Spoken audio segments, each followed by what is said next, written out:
Hello, and welcome to Michigan and Other Mayhem, the show about Michigan, murder, mysteries, histories, and other mayhem from around the world. Your hosts are Allie and Jen. Okay, Jen, let's do this thing.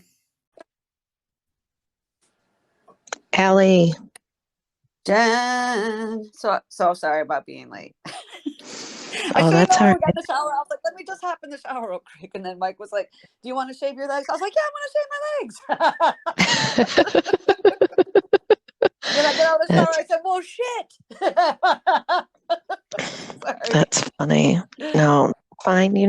It's morning here. Yeah. I woke up late since the last time we talked. Life has beat me down, had me running around like crazy. No, I tuckering you out? Oh, yeah. I actually went 2 days and didn't even really look at my phone. I'm backed up on calls and everything. I have had no energy. And then I thought, I'll catch up this weekend.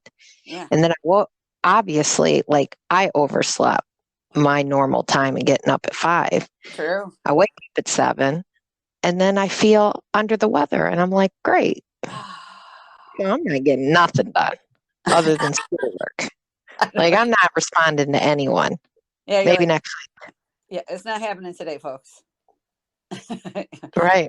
Yeah. It's been crazy. And then I was looking at the news this morning while I was sitting here and we had a tornado and a lot of stuff. I know, right? It's going down. Although I saw, and I think I'm going to do, maybe my next article might include a little bit of it. Some states in Michigan were named, or some cities in Michigan were named the best cities to live in the United States. And University of Michigan was seen as the best college in the country. Really? I'm actually not surprised. I'd seen an article the other day that was talking about hospitals, and the University of Michigan hospital was up there. Yeah. So I was like, you know what? I'll drop some good news next time. We do a lot of dead people. I'm going to do some more dead people today. People that were linked to marijuana and committed murder. Not necessarily, none of them were high when they did it, but I was searching the web for stuff for the podcast. Yeah. And I came across a couple stories, and you know how we took a break. Yeah. Things, get to you after a while. I read these stories. It was like 6 or 7 of them. And they were short, not very long murders, or just one was no, I think they were actually all murders. I want to say one was like a ghost one, but slash murder. It had murder in it. And I was so disturbed. Yeah. For 2 days after that, I could not even look. I got to step away because I was so disturbed after reading these. Yeah. That I just couldn't look up murder. I couldn't think about it. I've been there. I thought about that, what I read. And then yesterday I was like, I'm going to have to buckle down. And those were good. I mean, intriguing. They were intriguing. Yeah. And sometimes they're intriguing. They're captivating. Yeah. When I say, a good story, whatever, that's what I mean. I don't mean it's good someone got murdered. I mean, right. Usually the twist and the intriguing part is the catching them. And that's what's exciting. I like people getting caught. Almost all mine are someone gets caught. Yeah. So I did. It got so bad that I almost called you and was like, we're going to have to take a break. This is in my mind and I can't. And it wasn't even it was very long read. It was a few minutes each story. And I'm like, dang, this is killing me. Look, what you should do is what I do is look up haunted train stations and shit, and then accidentally watch a ghost hunting video. You can do stuff like that. Right.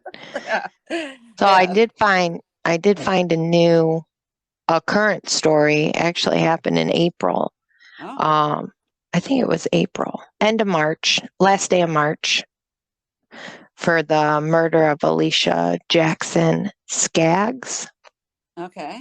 It's a sad story. Oh, no. So what do you have? I have 2, linked to marijuana. They're not that sad. Yours is sad? Yeah, so why don't I go first? Why don't you go first?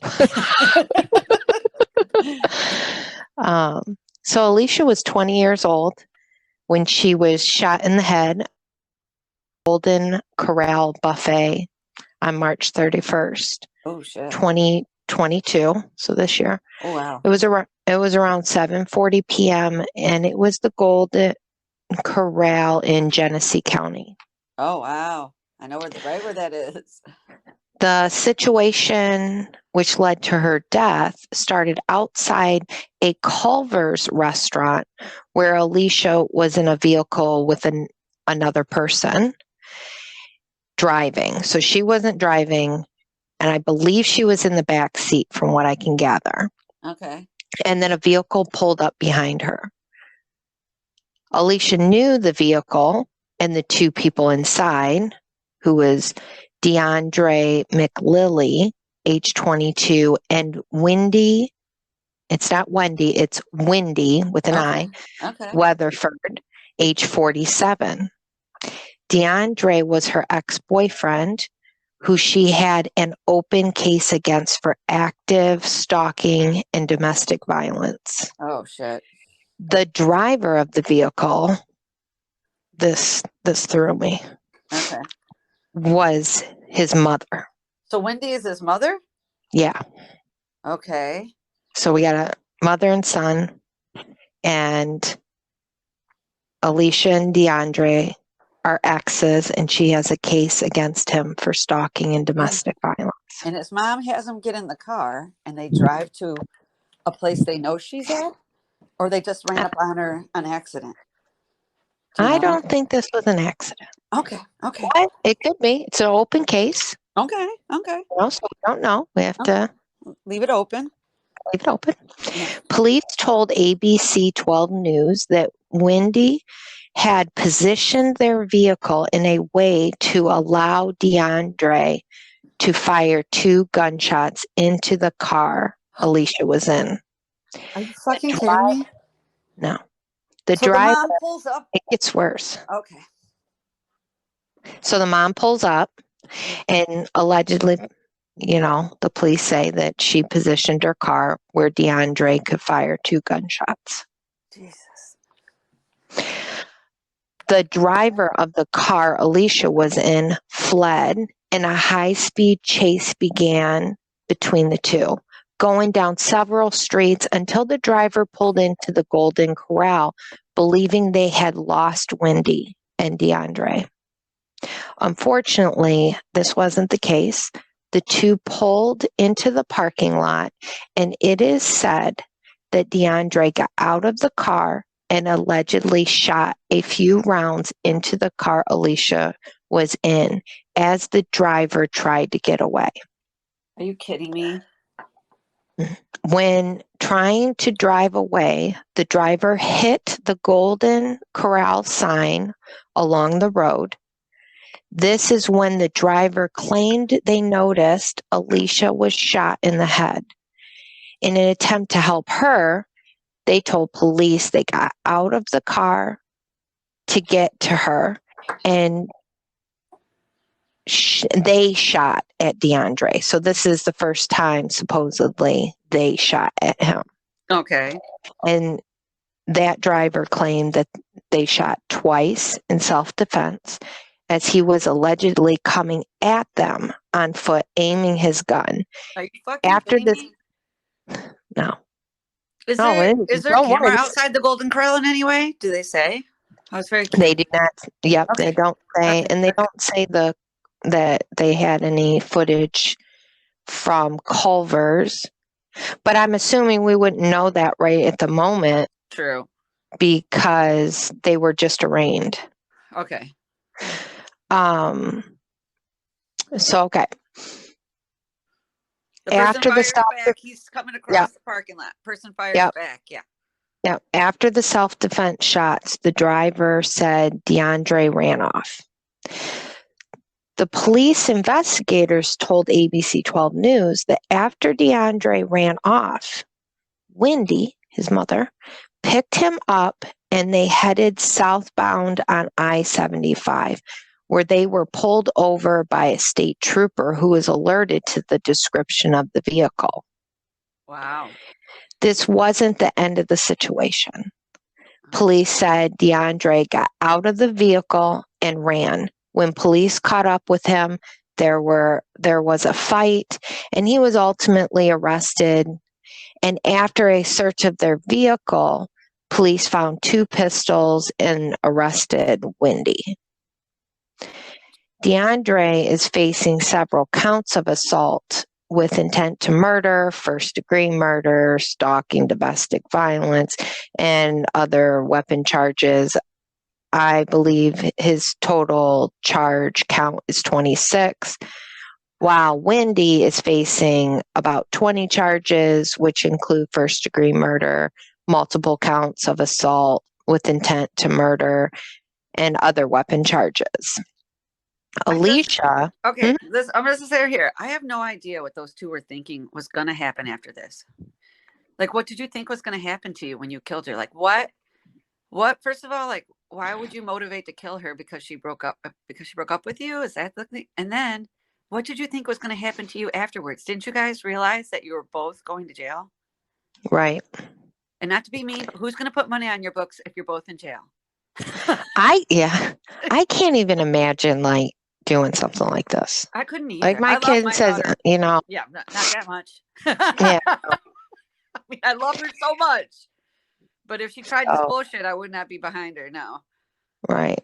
And so Alicia was taken to the hospital, and I found a news report from WNEM where she lost her life after a 2-day battle. She was described in her obituary to be an amazing person who is beautiful inside and out. She was known to put everyone else first and was helpful, sweet, strong-willed. She was into anything girly, makeup, nails, and enjoyed music and art. Both the mother and son were arraigned on April 14th, 2022. So we'll have to keep an eye out. And there was one of the news articles that I read that there is an active GoFundMe for lawyer fees. Okay. For so them? I'm sure for them. Well, I'm assuming those lawyer fees and expenses would be, they're going to sue them. Okay. You know what I mean? So you get, of course, Genesee County is going to charge them and prosecute. I mean, there's no doubt there. But then, you have the civil. True. You got to pay for that. True. Okay. That makes sense. At first I was like, for what? Yeah, I'm assuming that's what it's for. So yeah, I was reading that like, wow, that was hard, especially because she was so young and such a good person that when that kind of shit happens, it is so hard to read. You can just imagine what their family's going through, and then whatever it is, it's 10 times worse for them. Right. Yeah. All right. Tell me something that's. Well, it's still some murder. It's still some murder, but there's a little bit of justice here, a little bit, and at the end, it's not that bad. Okay. So this first one I got from MLive, Fox 2, Detroit. I actually got them all from there. Wikipedia and TampaBay.com. So the first one takes place in Michigan. So Kent Hine, and the reason why I did marijuana murders is I work at a dispensary. And some people that have never been to a marijuana dispensary imagine, like, I don't know, a cave, cobwebs, maybe a gargoyle in the corner. Yeah, that's what I envisioned, in like dark black lights. Yeah. Some dude named Shaky in the corner. Yeah. But I actually work in a really beautiful store. It's really nice. It is. It is really, very nice. Yes. It is not something shady, but there are, some connections socially. Marijuana's not always accepted. I do have a few people who do think I work in a basement somewhere. But although I must say, one of my favorite things to do is like when your brother's home and I leave for work, I'm like, I'm off to sell drugs. That is kind of funny. Yeah. And when people ask me, what does your sister-in-law do? Yeah. Sells drugs. Yeah. Drug dealer. And I tax it. All right. All right. So Kent Hine, he had a medical marijuana grow business in Lodi, Michigan. And Kent had a medical marijuana card. He was a caregiver, and he was known also to distribute the product from the grow location. So Adam House, his name is Adam House, and I kept calling him Adam's House, but his Yeah, first that's name what I is thought. Adam. Yeah, his first name is Adam. His last name is House. Please forgive me if I do it again later, because I bring him up again later. So he's one of Kent's employees, and he testified that Kent often told his employees that if he found someone stealing from him, Kent would kill them and dispose of their bodies by, quote, chip, burn, and landfill, end quote. By that, he means throw them in a chipper, burn the evidence, throw it in the landfill. Okay. So, yeah. During the day of February 26, 2020, Kyle Luark's mom was not able to contact her son. Kyle, who was a 27-year-old man from Redford, Michigan, had gone missing. So she used the location device on his phone, trying to see like what his last location was.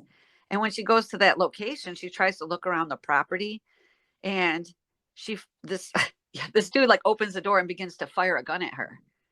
And that dude was Kent Hine. Yeah, that's Kent Hine. Okay. So Kyle's mom calls the Washtenaw police, and they respond to the location, Washtenaw County, if you're wondering, and they respond to the location, which was Kent's grow facility.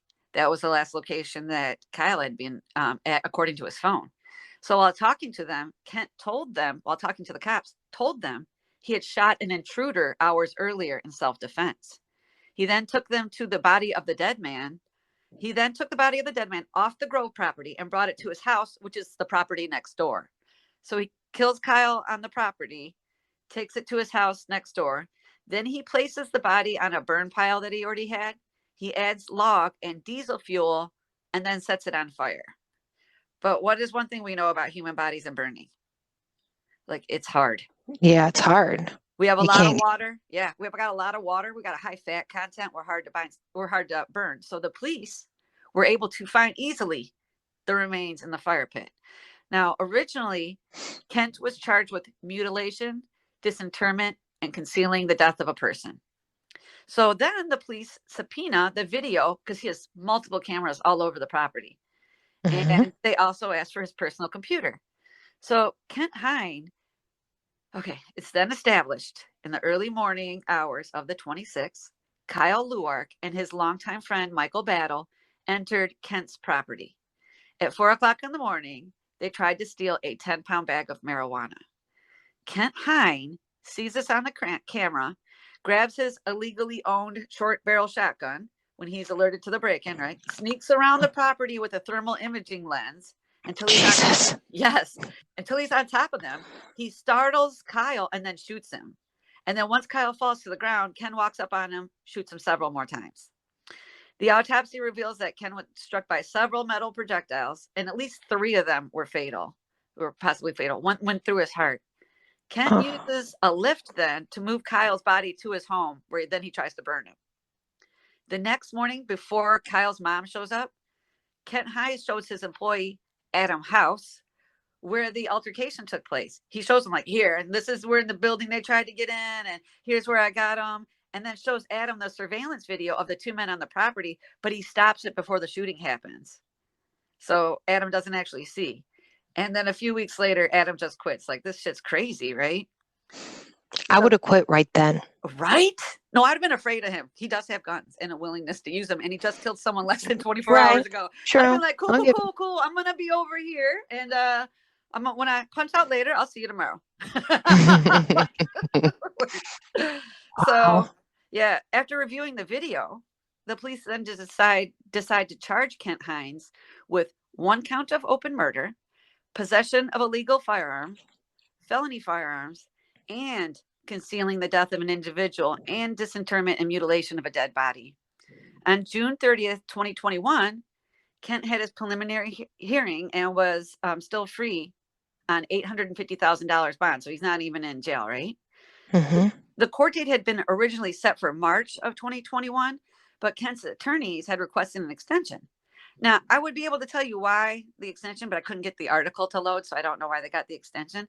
But from there, I just can't find out what happened. So I look in Otis to see if Kent Hines was in jail. He is not in jail. So it basically goes radio silent after June 30, 2021. And I know that you can like go to the record and request documents, but that costs money.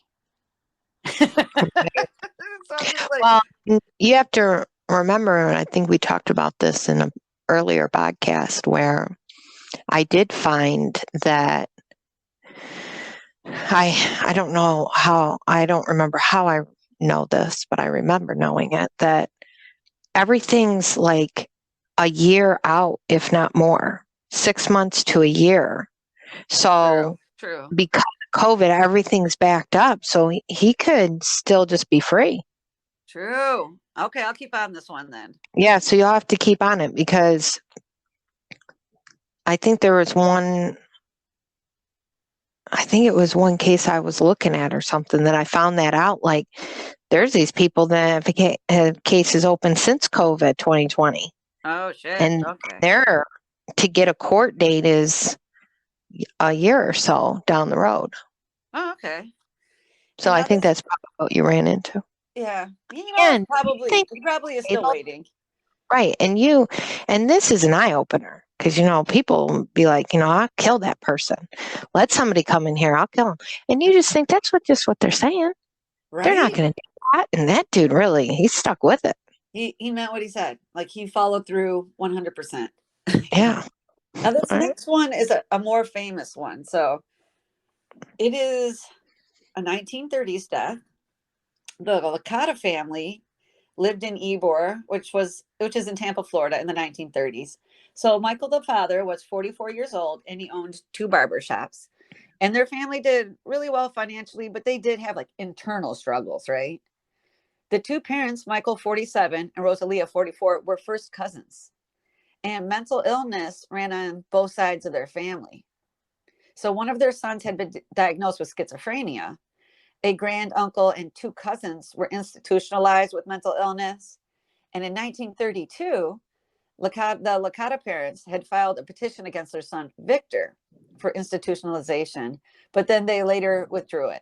Now, Victor was known as a danger to his family. Like, his mental illness made him, strike out and hurt other people, to the point where his dad slept with a gun underneath his mattress. Huh. Now, October 16th, 1933, Victor Licata would murder his parents, his 2 brothers, and his sister. And this is while they were all lay sleeping in their beds. Victor attacked each of them with an axe, killing them, and all of the Licatas had been beaten around the head. The next morning, police arrive at their home, and they find Victor standing there with clean clothes on, but underneath his clean clothes are like bloodied clothes, and his body's covered in blood. But Victor doesn't recall murdering his family. So when they say like, well, okay, well, what do you recall? He's like, well, my parents woke me up and they like cut off my arms, and they did all this things to torture me, and they replaced my arms with these like wooden arms and iron claws. And his whole, and that like his siblings and his family were all laughing through his trauma. So then he picked up this strange rubbery axe and he knocked out his family to like save himself. And then he wrung the blood out of his axe, and then, went back to his room. And this was just because it's all a dream. It wasn't real. And it didn't bother him. So, yeah. When Victor was admitted to the mental hospital, no use of marijuana was made at all. The closest thing that Victor said was, he's telling them, how it's like a dream. He said, quote, the kind of nightmare that lifts its ugly head out of a deadly combination of raw moonshine and dope, end quote. So that's all he said. Not that I was smoking weed, but I was in a dream, and the dream is like if you were drinking and smoking weed. So despite having a family and a personal history of mental illness, Police Chief W.D. Bush reported that Victor had been addicted to marijuana and had been smoking it for months, implying that this led to his insanity, which caused his family's murders. The next day, the chief of Tampa Police Department admitted that, maybe, marijuana wasn't a big deal, but it might have been a small part of his insanity. And just because if it's a small part, I will wipe out all marijuana use. And October 20th, 1933, the Tampa Morning Tribune did a 6-page editorial on the murders called, quote, "Stop This Murderous Smoke," end quote. So here's a quote from the article.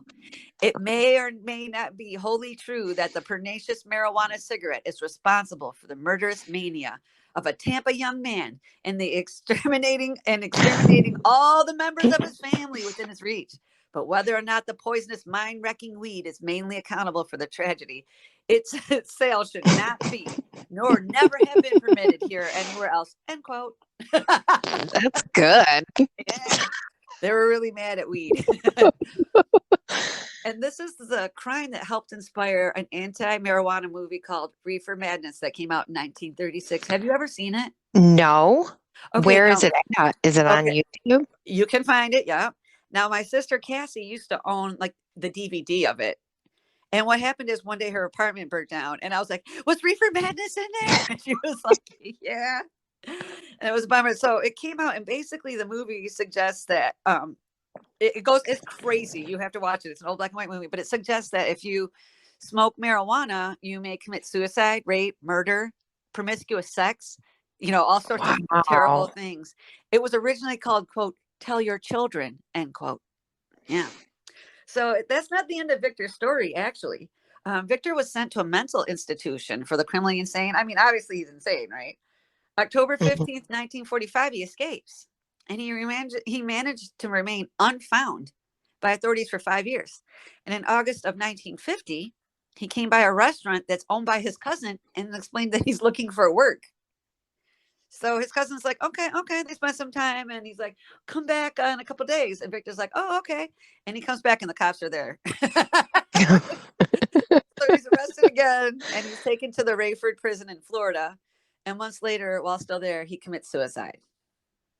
Oh. Yeah, in 1950. Maybe early 1951, but I think it's late 1950.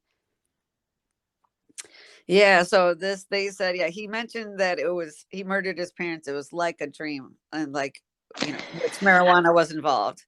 I'm going to say that dream. I mean, the story was captivating. Right. I don't believe it. I'm of course not sold on it there, but same. But that's really a good story. I mean, he had to think that out. Yeah. And they really used that story as like a launching pad as to why marijuana was decriminalized. Yeah. I didn't realize that. Now I'm going to look that video up because now I have to watch it. It's insane. You have to watch it. Yeah. Google it up on YouTube. Even if you can only catch like a couple clips of it, it'll give you an idea of what the flavor and taste of that bad boy is. Wow. Yeah, it is insane. All right. Well, next time I'm not going to have anything so terrible. I'm actually going to tell you. So what happens is I start with reading a fact book and realize that the facts are not correct. And then from there, I can spiral out of control. I love that you read a facts book. Yeah. And then you check the facts in the facts book. Yeah. The book is called like Little Known Facts. I'm like, you want to know why no one knows this? Because it's not a fact, bitch.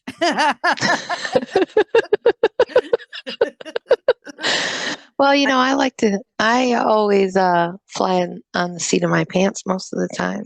I'm sticking with the boyfriend thing, I think. I might do something different. Give yourself like a little breather for a minute. Yeah, or I'll find something even worse. I'm not really sure. I know. It's a toss-up, so this week we'll find out. Yeah. Don't forget, I soothe myself by looking up murderers who've been murdered. Right. It's okay. Whatever it takes. Right. All right. Well, I'll talk to you later. All right. See ya. See ya. Bye.